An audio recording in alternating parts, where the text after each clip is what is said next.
Okay. So I'm doing this second Shavua Tov stream. You know, when I said on the Bundist Movement channel that my days are numbered, that wasn't a lie. It's just there was no set official date on those days. I've been working on something. It's the last hurrah for the Bundist movement, which was basically, and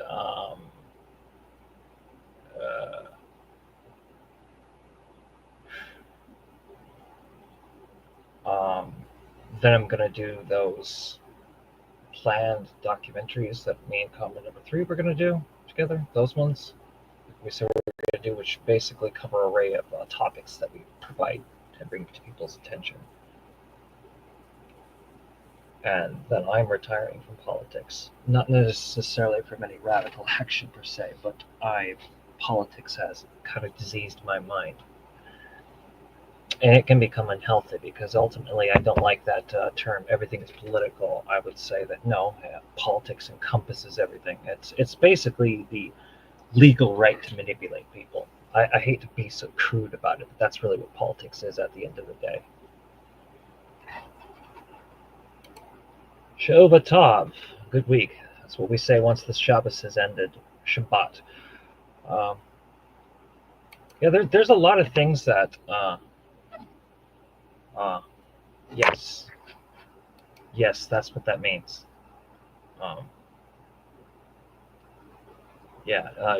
When the Shabbat or Shabbos or Sabbath is over, we say good week, Shavua Tov. If you had to endure living with the ultra-Orthodox like I did, it was like a celebration. Oh yes, the boring Sabbath is over. That's not how I look at the Shabbat anymore. I don't see Shabbos, Shabbat as anything boring anymore. But and back then I really didn't fully appreciate where the ultra-Orthodox were coming from. I could never be ultra-Orthodox though.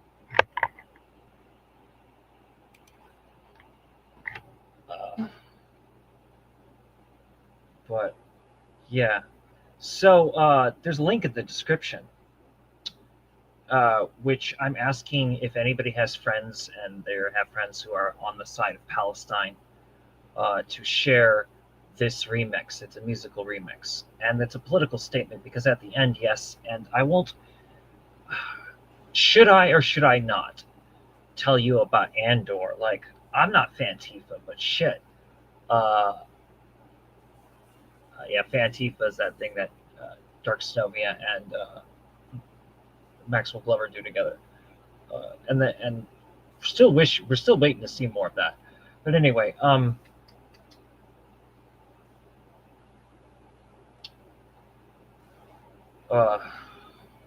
going to start actually with an apology to Maxwell Glover if he does hear this, because we kind of jumped the gun on something, and I will definitely take the hits for you on something if you felt that you were put up to something you didn't mean to do.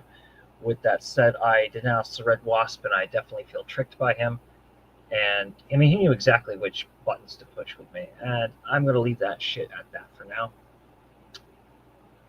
And instead, I'm going to focus on this remix that, and the link in the description below brings you to a musical remix which I put together. It's around 40 minutes long. It's not all Arabic. While it's in a mode to the Palestinians, it is not all Arabic. It is in fact the global. That's why it says Global Antifa March for Palestinian Liberation.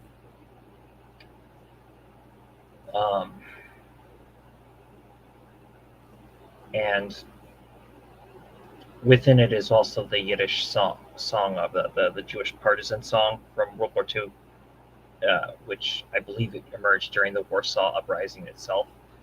But Zogitmin, or I can't remember how to pronounce it, but it's the Jewish partisan song. If you look through any of the known Bundist channels, basically that song pops up everywhere. The Jewish partisan song, which basically translates "Never say that you've reached the very end." It's a partisan song. It's it's interesting. You talk to a lot of communists, they say cadres, but I've always liked the term partisan. Of course, if you're going to say partisan, you better mean it. I am a partisan, for sure, but you also have to understand that. Uh, in terms of, I mean, I would have considered myself an activist, but if I look at the strictest term of an activist, no, I'm not an activist. I'm a militia organizer. I am a militia organizer, and I've been an activist before. And if once an activist, always an activist, then I am a retired activist, which could go back into activism, but I would never go back into political activism. I would be on a more interfaith level, religious activism, if I ever went back to any activism. I've never stopped doing direct action, and I will not talk about what those direct actions are because subversive treason is something you just don't explain what you're doing. It's one of the reasons why I never wanted to be on YouTube ever.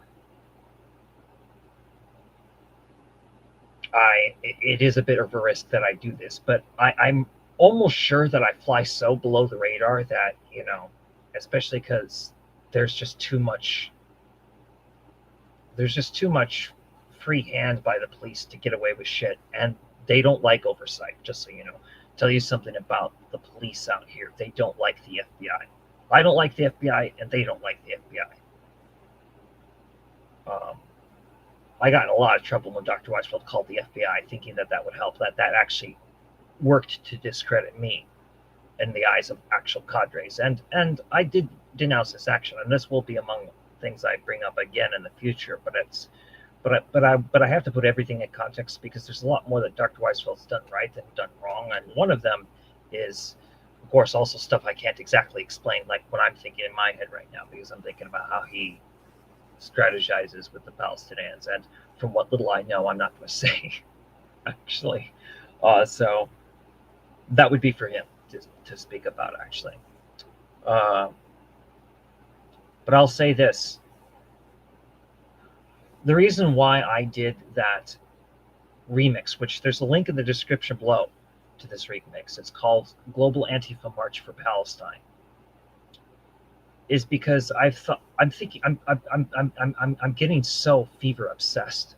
It's like a nightmare in the daytime that I'm having with what is being done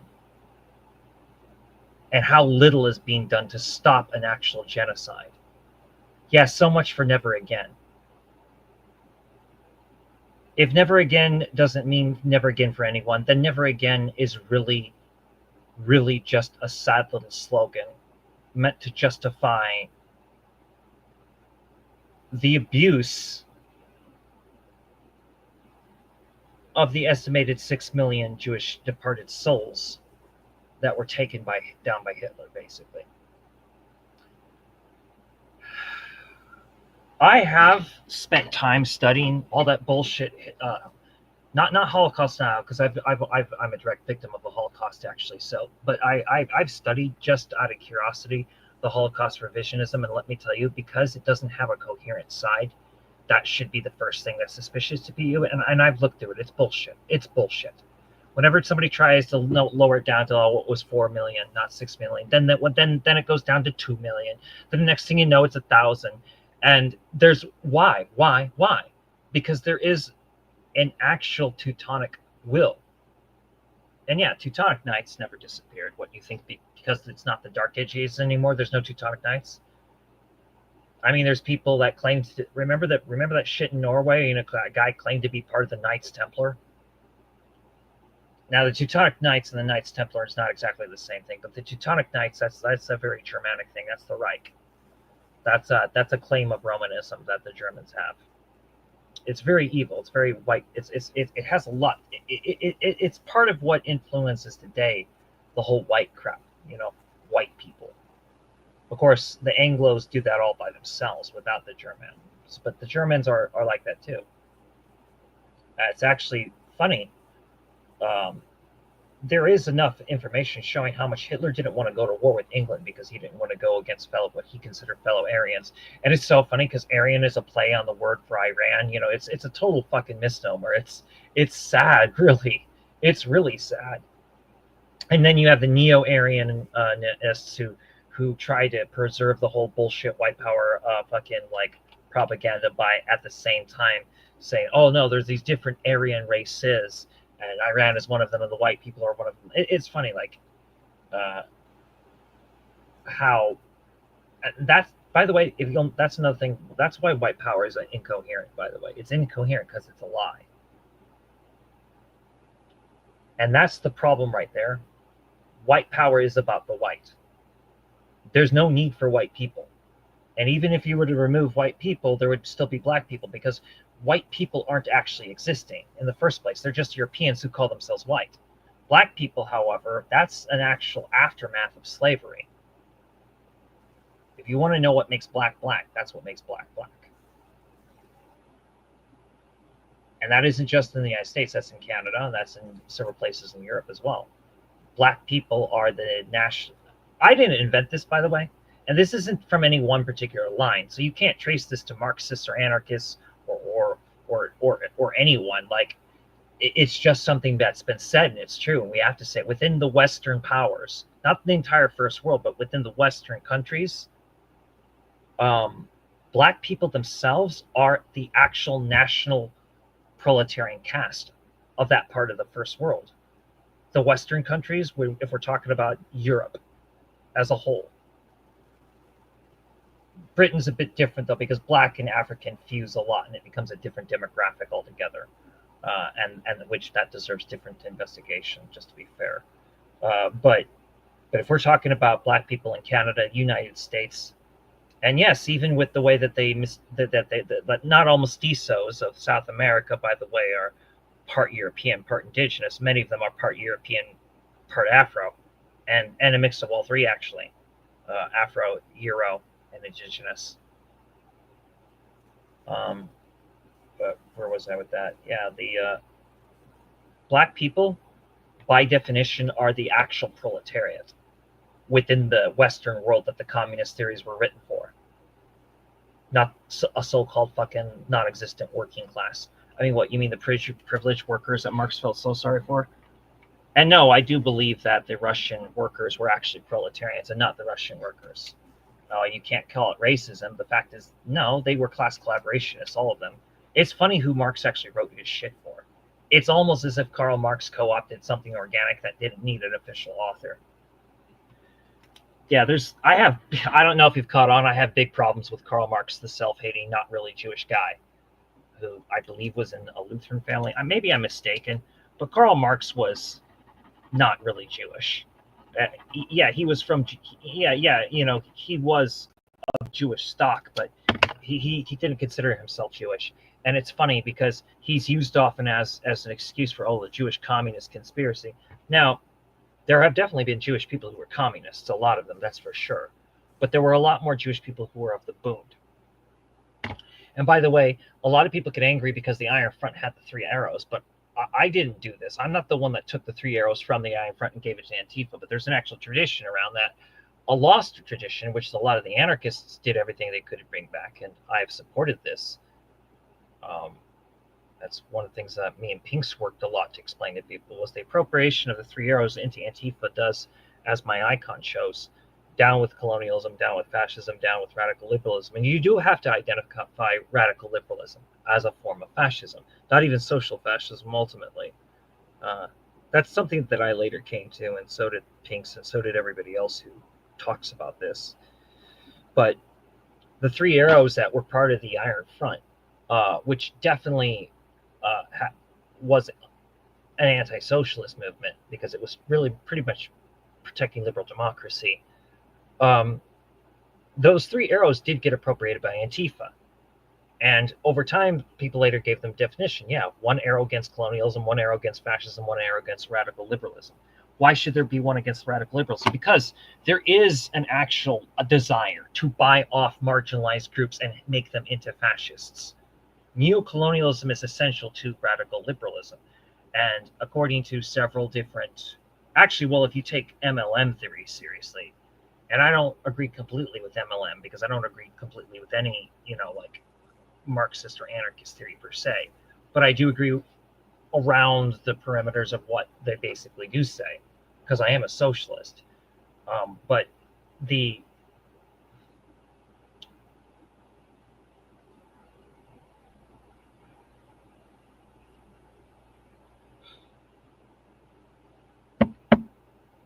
the thing about radical liberals is that radical liberals are basically the fascist version. Like if you took all of the marginalized groups and brought them up in the first world and made them privileged to the point where they could say, okay, for instance, here's an example. Pink imperialism is a good example of radical liberalism.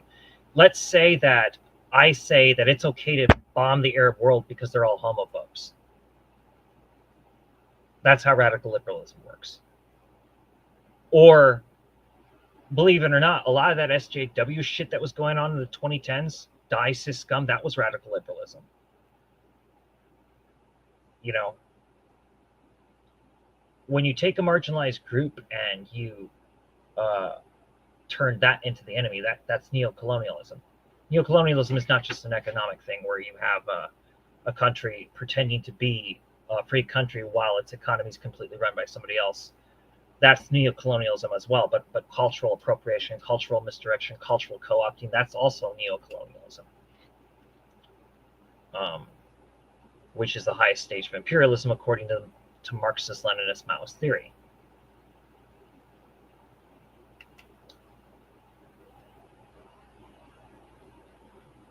I am a big fan of the Star Wars series Andor. This is important. Star Wars is important. That's why I did support Ewoks and Hinge. That's why, much my fucking shame, I bought into B-Level's crap originally. And then I met Dark Stovia, and he's a real dude. He's a real one. Yeah. Dark Stovia is for fucking real. He is. He doesn't claim to be more than what he is, and he is what he is. I don't claim to be more than what I am, but people sure like to twist it out that I do somehow. Why? Because I'm not going to water down who I am either, but that's not really a bragging thing. I'm not going to pretend that I haven't seen crazy shit or that I haven't been involved in significant things. The thing is, I never wanted to be in social media at all. How it happened was largely through coercion. And now that I've been up here enough, I'm not going to let people twist the narrative around me and who I am. And that's kind of where I am. So anyway, part of, I guess, what I can do is share a bit of who I actually am. And I'm not like a big Star Wars freak. I'm not part of any fandom. But I appreciate the vision of Star Wars in the 6 movies, 1 through 6. My favorite Star Wars movie is actually Attack of the Clones. I believe that is by far the best Star Wars movie with superior dialogue. I don't agree actually with the bad dialogue. Oh, but they're awkward. Yeah. But I don't think that Anakin knows the difference between obsession and love. The whole way the movie comes across makes perfect fucking sense to me.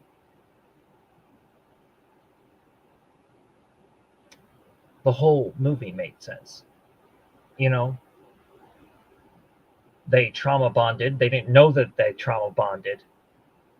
He had an infatuation with her, and his hormones were up, and she was into him, but she felt it was awkward and inappropriate. Felt a little, it makes perfect sense, and that's really what George Lucas is like. I don't even have a problem though, with Luke and Leia kissing later, not because I'm for that shit, but because I think that that's one of the points. I think when George Lucas did the 3 prequels, I think he decided to complement the accidental awkwardness.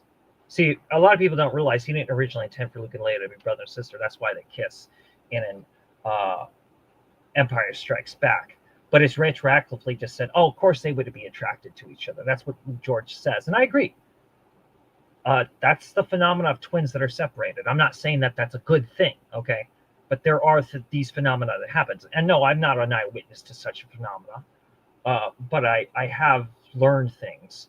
And the irony is that awkward kiss where those twins end up kissing in Empire Strikes Back makes more sense in light of the prequels.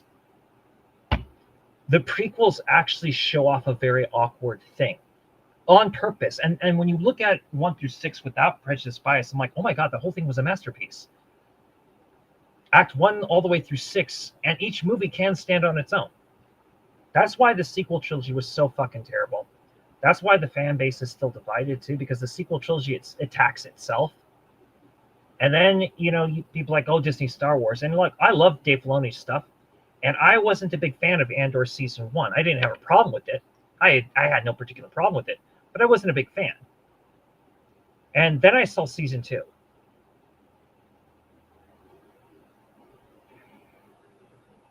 The Ghormans are based on the French resistance. You can, however, read into it what you want. I can read into it that it's the Jewish labor boom. But really, even though it's about the French resistance, it parallels what's happening right now to Palestine. Look, we're all afraid of our governments, and that's the problem. When all the Palestinians are wiped out, when all the holy shrines are going to say, well, I didn't really care too much about religion. I didn't really know that religion was peacefully coexisting different religions on this land at that time, and I would have cared. Are you going to say, well, because there's not a lot of LGBTQ plus over there? What are you going to say? We are in the first world. We have the privilege to do something about this. We can go down there and use our bodies as shields to protect shrines, to protect people. What the fuck are we doing?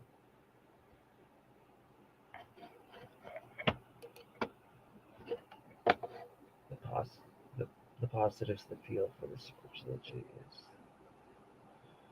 is... the visuals are the only good thing about the sequel trilogy. That's the one good saving grace the whole crappy thing has. In fact, I don't think anybody would have watched it without that spectacle.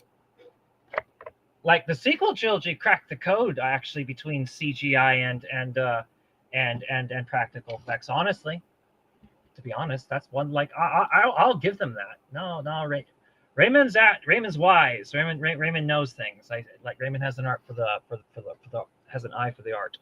But why does the Empire go after the planet Ghorman? Because of the Kalkite, which they need to build the Death Star, the planet killer. You know, the Death Star, that big giant space station that kills planets. And then you get to it's so wonderful. You get to episode 9, and then Senator Mothma ends up denouncing the Empire. And she says that when she says what happened on Ghorman was genocide. Yes, it's genocide. That's what we need to be saying about Palestine. That's what got me about Andor, is it parallels what's happening on Palestine. So when you listen to that last track, you're listening to the Ghorman language.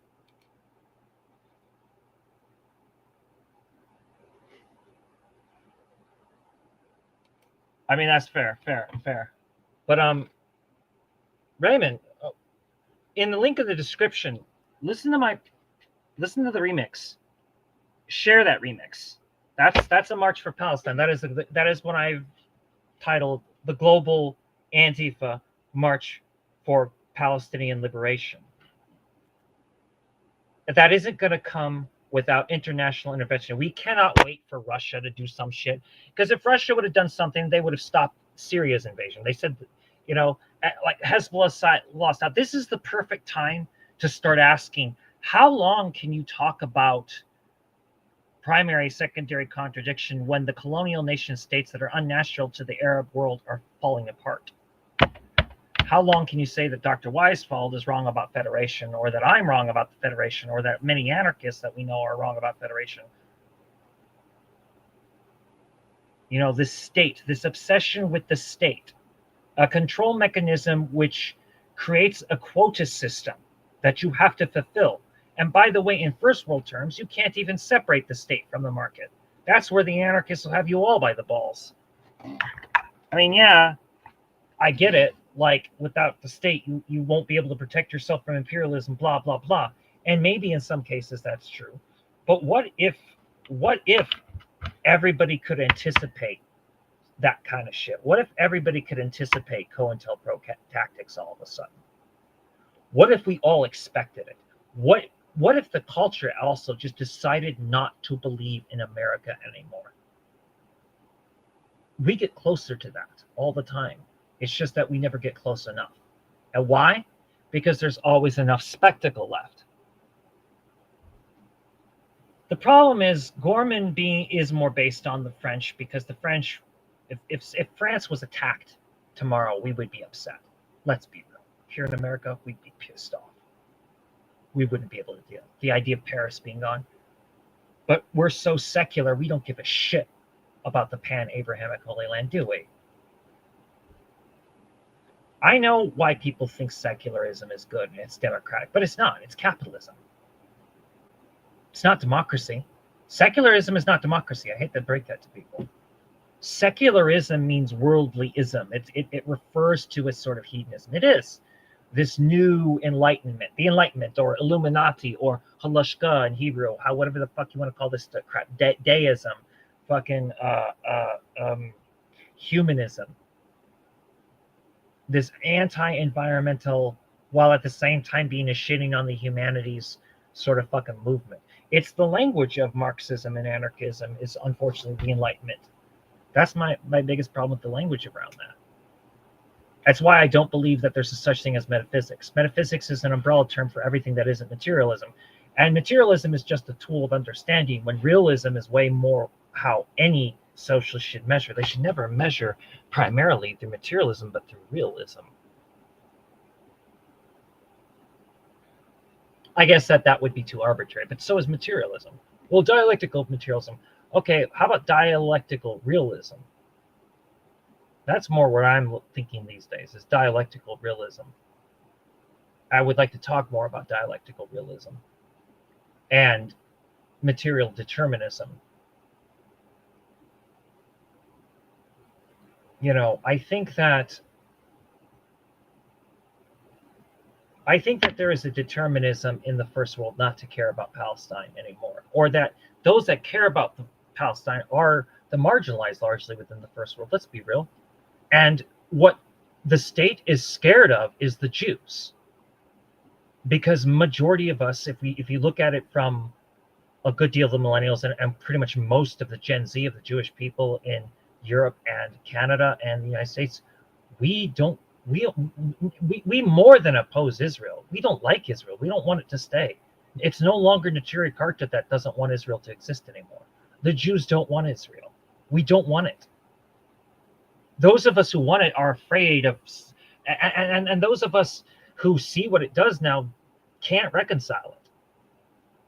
It's a new country. It's a settler colonial country. How can you? You can't reconcile it. You can't reconcile it on the grounds of Judaism at all. And you can't reconcile it on the grounds of political Judaism. Because let's be honest, Bundism is political Judaism. Zionism is not political Judaism. It's Bundism that's political Judaism. And Palestine is the issue. And I love this Andor series because, like I said, in episode 8, they massacre the Ghor. They go, "We are the Ghor, the galaxy is watching," and then they sing their national anthem. And it's a francophone language, but that's invented for the show. And yes, it is the last song you hear on that track. But I put also the Jewish partisan song on there. I also was able to get not the Arafat version and not the Dr. Weisfeld version, but "I Am a Son of Fatah," just the plain version. I was able to get that. I put that in there too. I put some other things there. I just don't remember what they were. I'm sure one of them was an Irish song, but it's meant as global solidarity, global Antifa March for Palestinian Liberation. You find that link in the description. This is now my second Shavua Tov stream. But I think that's where I'm at, is I'm angry with everybody. Why has nothing been done to save the holy sites of Palestine? Why has been nothing done to rescue and alleviate the poverty over there that has been enforced by an unjustified settler colonial occupation that is not based in the Torah at all? By the way, you want to know why people attack the Talmud? I'm going to get real with you. Because the Talmud is why the Jews oppose Israel. The Torah culture is what we are bound into. Our land, our holy land, is the Talmud, not the state of Israel. The discourse of the Yeshiva, the Zohar, Rambam Maimonides, Ramban Nachmanides, the Arizal, the Besht or the Baal Shem Tov,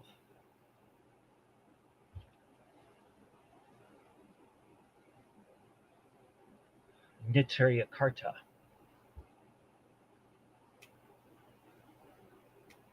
last of the generation of the Akonorim. They are the ones with the Mazorah of Moshe Rabbeinu.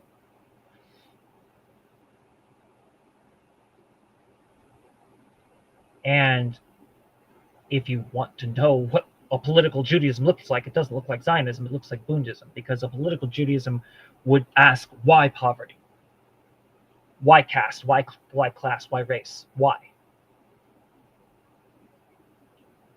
And there is something that must be heard: national cultural autonomy. Again, national cultural autonomy. Think about what the words refer to. A autonomy of the cultural autonomy of nations, national cultural autonomy. The notion that the cultural practices of a diaspora nation or nation of with a country, regardless of whether they're in their own country or not, or whether they have a country or not, that wherever they are, they can live by the laws of their own cultural rights rather than being subjected to the laws of the state. And democratically, through civil society, these different peoples all over the world can cooperate in cosmopolitan centers. What a beautiful world we could have with global direct democracy. Think about it.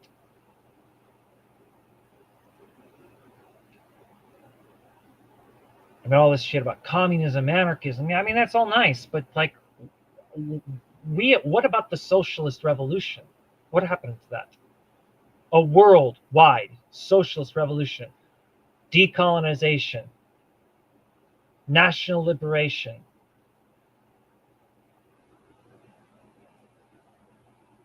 proletarian renaissance, socialism. Unfortunately, in the first world, there is so much privilege and so much apathy that it falls to those few who are willing to be creative enough. I'm going to be honest.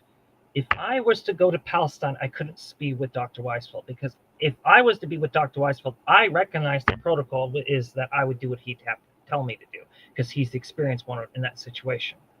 I would do it. I would stay stuck in the old city and I'd die there, because I know all the Hebrew key code words to refer to the state of Israel as Amalek, which it is. According to Judaism, what we describe as first of all, you have to understand Amalek.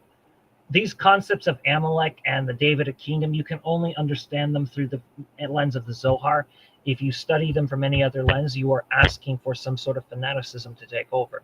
If you want to know why Kabbalah, it's not because magic, although magic definitely falls through. Hell, some would argue science does actually, but Kabbalah is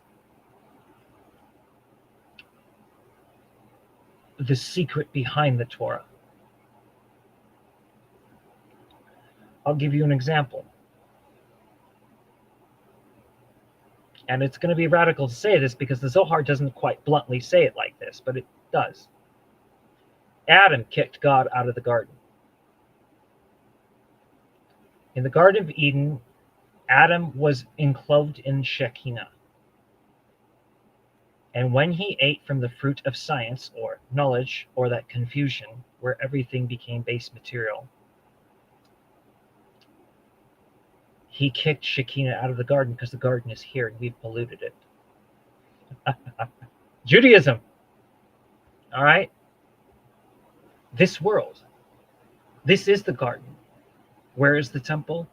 The temple is in your own heart.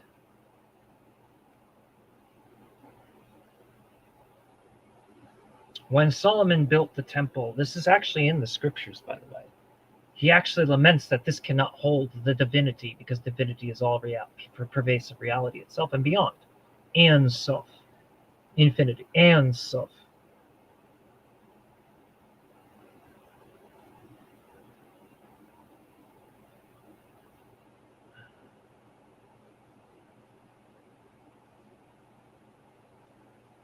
We need partisan actions to save Israel. Not Israel, fuck it. Sorry, that's what a blunder right there. No, Israel thinks that they are partisans, but they're the fascists. And they don't have the right to call themselves. This is the really big annoyance, okay? The fact that that country even has the name Israel should be brought to light. Shame on the UN, and shame on everyone that calls that country Israel. That country actually has a name of its own. It's called Amalek. And here's the thing people don't realize. There are the 613 commandments. Some of the commandments have yet to be fulfilled. Some of them are just to be fulfilled once and then they're fulfilled. And to wipe out Amalek was never achieved. And wiping out Amalek does not mean committing genocide. Wiping out Amalek means taking the children of Amalek away from them and raising them with Jewish parents. Now, here's the thing. We are warned if we don't do that, that's what they'll do to us. Because it says if we don't wipe out Amalek, they'll wipe us out. But obviously, Amalek is a metaphor. So what's going on? Amalek refers to the invader of Judaism, the people who seek to undermine Judaism by changing what it means. That's Amalek. And if we actually root out this Zionism, like denazify the state of Israel, which means getting rid of the country altogether, psychologically evaluating these Hebrews. They're not Israelis, they're Hebrews, by the way. This is, by the way, I want to assure you, this is not Dr. Weisfeld's position. I don't care. Dr. Weisfeld's position is interesting because it should be thrown at the UN, actually, and that is part of my agenda. But I would not be able to do anything violent in the state of Israel, and I wouldn't cross over into it. I would stay in the old city. They'd have to kill me because I would march throughout the old city, throughout the old quarter, the four quarters. I would march throughout the four corners, the four quarters, the Jewish quarter, the Muslim quarter, the Armenian quarter, and the Christian quarter. But I would not go on the Temple Mount. I would try to stop any Israelis from doing so. That's for sure. Hell, any non-Muslims I'd try to stop. Hashem gave that place to the Muslims. And we know this is true because after the second temple was destroyed, 70 years passed and it was not rebuilt. We know that this is important because the first temple was destroyed and then it took 70 years for there to be a second temple to be built. It's funny, we speak of the building of a third temple, but technically I think what we mean is more of a fourth temple because the temple that was built after that 70 years is not the same thing as Herod's opulent temple that he built, So there's a lot that could be said about that. That some people don't count that temple even that after 70 years, and that's the real sad shame. Because you could make the claim that it's actually Herod's temple that was heretical altogether. Regardless, I'm going to share a mystery with you that I've shared before. The next temple of Zion is not going to look like Solomon's temple. It's the old city that's already there. You just get rid of the market, and what you have a quarter for the Armenians, a quarter for the Christians, a quarter for the Muslims, and a quarter for the Jews. That is the third temple. How do I know? Because the Talmud says that this third temple will come from the sky, made of fire. That fire representing truth, the Eshtam, meeting every Jewish person.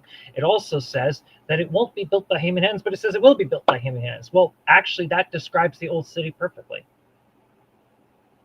And the enclavement that exists today comes from the Sultan or Emir or Caliph, whatever, Suleiman. Suleiman is Arabic for Solomon. Shlomo is Hebrew for Solomon, by the way, but Suleiman is Solomon in Arabic. And so he's named after the guy that built it's all there. And this is what's sound in Judaism, by the way. What I've told, as I've revealed Amalek, how dare Netanyahu call Hamas Amalek? Netanyahu is armyless. Israel either falls as a country now, or we're going to be honest here, we can kiss Jewish freedom goodbye, because America will end up being the last country that denounces Israel, and when it does, they'll blame Judaism, not themselves.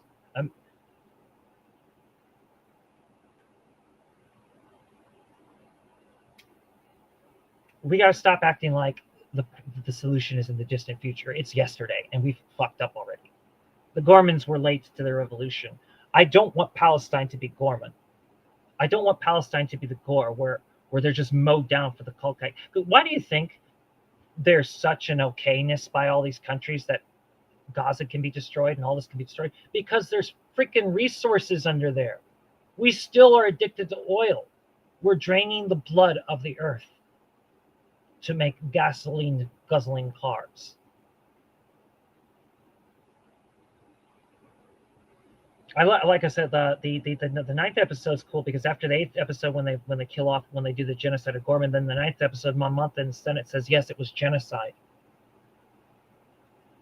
And she starts with she says, what happened in Ghorman yesterday on Ghorman, like she says, what is said out here in the halls of the Senate and what is really happening, the truth and what is said has become an abyss, the distance between the two, you know?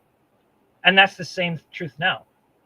What is said in the corporate media and what is actually happening has become an abyss. They talk about Palestine still, but they don't mention the airstrikes. They don't say airstrikes. They say explosions. You don't even know that, like everything is so out of sequence when you listen to the way they talk. It is terrifying to see the United States media be complicit in genocide. We see it in this Star Wars series. We are the Ghor, the galaxy is watching. It's like Palestina, the world is watching you. We're all watching, and we're watching helplessly because we're cowards. Because we're afraid of the Department of Homeland Security. Because we are afraid of basically rescuing the one place that has the symbol of quite successful interfaith in motion. A true Al-Andalusian dream is Palestine, really. And we're letting it get destroyed. I have shown people about Meir Sharim, the Jewish Palestinians, you know. I have shown that people, Dr. Weisfeld talking to the Samaritans. To a lot of people, they just read it in a Christian Bible. That's what their idea of the Samaritans is. Not to me, that's the tribe of Joseph. I'm part of diaspora Judea. I will not forget who native Samaria is. Despite some squabbling between us, despite the fact that they are more into blood sacrifices of animals, and we are probably evolving into pescatarians and vegetarians, like Jewish people, that is. Regardless, Jewish and Samaritan are both on Israel. They're both distinct, and they will always be distinct, but they're both on Israel. In fact, don't we have prophecies saying that Joseph and Judah will be brought together? What do you think that means? That means diaspora Judea and native Samaria. But native Samaria is part of Palestine. And what else is part of Palestine? Meir Sharim, the Jewish Palestinians. Ramallah has some of the best concentration of Christians, but God help Ramallah. God help Gaza. Long live the Tanweer Enlightenment Center, the Cultural Enlightenment Center. And I hope we can all cover Dr. Weisfeld when he's over there. And we could get to know these people. Or at least some of us can. They may not be open to a giant public audience. I don't know. That's between them and Dr. Weisfeld and what they decide to show. But I'll tell you this right now. This is a Holocaust. It went from apartheid to a Holocaust.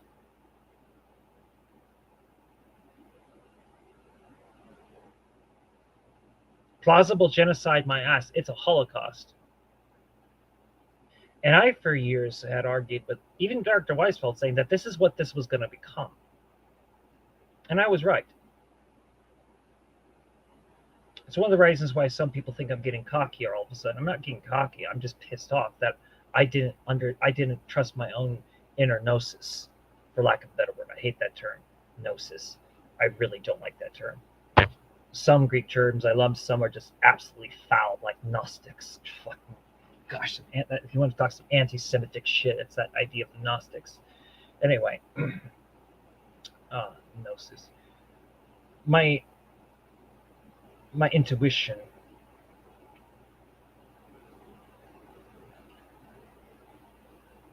Not instinct. There's a difference.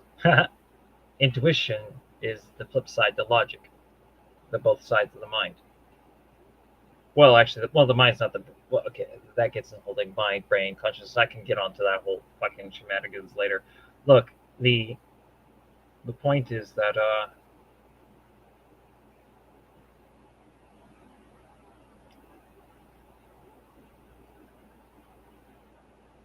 you want to know who Amalek is.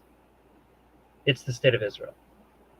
We are failing to fulfill the commandment to remove Amalek from the face of the earth by allowing the state of Israel to exist, by not rescuing these children from their filthy Zionist parents who contract with protective services for children to take away Jewish children from ultra Orthodox Jewish families. Why? Because they're afraid. Because they're afraid that we'll continue to grow up in our actual culture hating the state of Israel. And look, you can have problems with the ultra Orthodox on certain social levels, call them heteronormal, not very understanding to LGBTQ plus, yada yada. You can go on and on.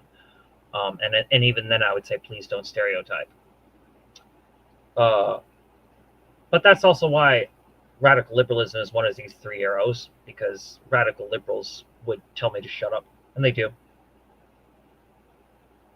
And look, even if you could make the culture, even if you could say, well, Jews are bad because they have their patriarchal culture. Well, it would be definitely a matrilineal patriarchal culture. It would be a matrilineal patriarchy culture if that is the case. Number one, and number two, that is not for you to determine how such a culture evolves away from that, or if it's even or even if these words make sense. Patriarchy, theocracy, these are very Enlightenment age words that we have to start treating as suspect. Maybe the words behind them have truth and meaning. Like there is an actual global male chauvinist system, obviously, that we have to confront and remove. However, going around and pointing at like the ultra Orthodox Jews and uplifting anti-Semitic shows like that movie, that 4-part film on Netflix is called Unorthodox. It's extremely anti-Semitic, and it has a lot of pro-Zionist subliminals when you really get down to it. I mean, it's particularly used by Zionists to discredit Neturei Karta and all kinds of shit. It's fucked up. The actual target of the show is Satmar, though. Although, I'm going to be real. It's not true that all Satmar women are bald. That's just not true. But anyway, in fact, that actually that's an influence from a very different, particular popular sect of Haredim. I'm not even sure if they would be considered Hasidic. By the way, Hasidic Judaism does not mean Orthodox Judaism that believes in Kabbalah. The entire ultra-Orthodox believe in the Zohar and the Kabbalah, and they all believe in Isaac Luria, the Arizal. But what made Hasidic Judaism special is that Hasidic Judaism made all Torah learning accessible to the average Jew. That's what their whole point was. So they have a higher emphasis on outreach. That's largely what being a Hasid is about. But anyway, the link in this description. Please listen to this remix. Share this remix. Bring it with you on protest. Bring it with you on protests if you can. It's time to put this in context. We need anti-fascist action.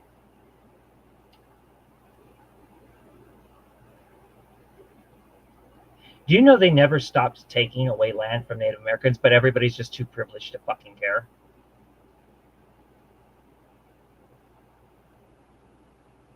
Anybody who's watched Jason Unruh knows that Jason Unruh has already pointed out that, like a lot of these Navajos and these other natives are like, wow, everybody's talking about the kidnapping of people off the res, and they say it's a Trump thing, but this has been going on forever.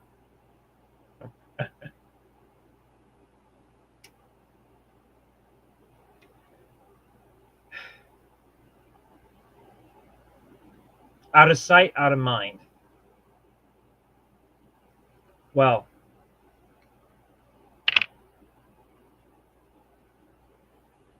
I wish everybody a good week. Shavua Tov. And I'll teach you some Hebrew right now. Ha Medinat Ve Lo Yisrael. Now, what that means is the state is not Israel. Ha Medinat Ve Lo Yisrael.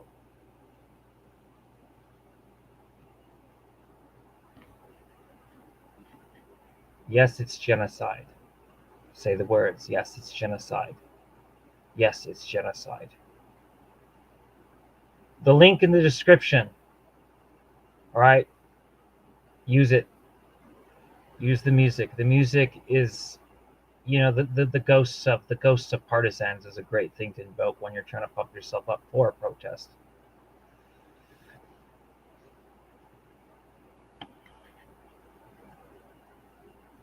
Solidarity.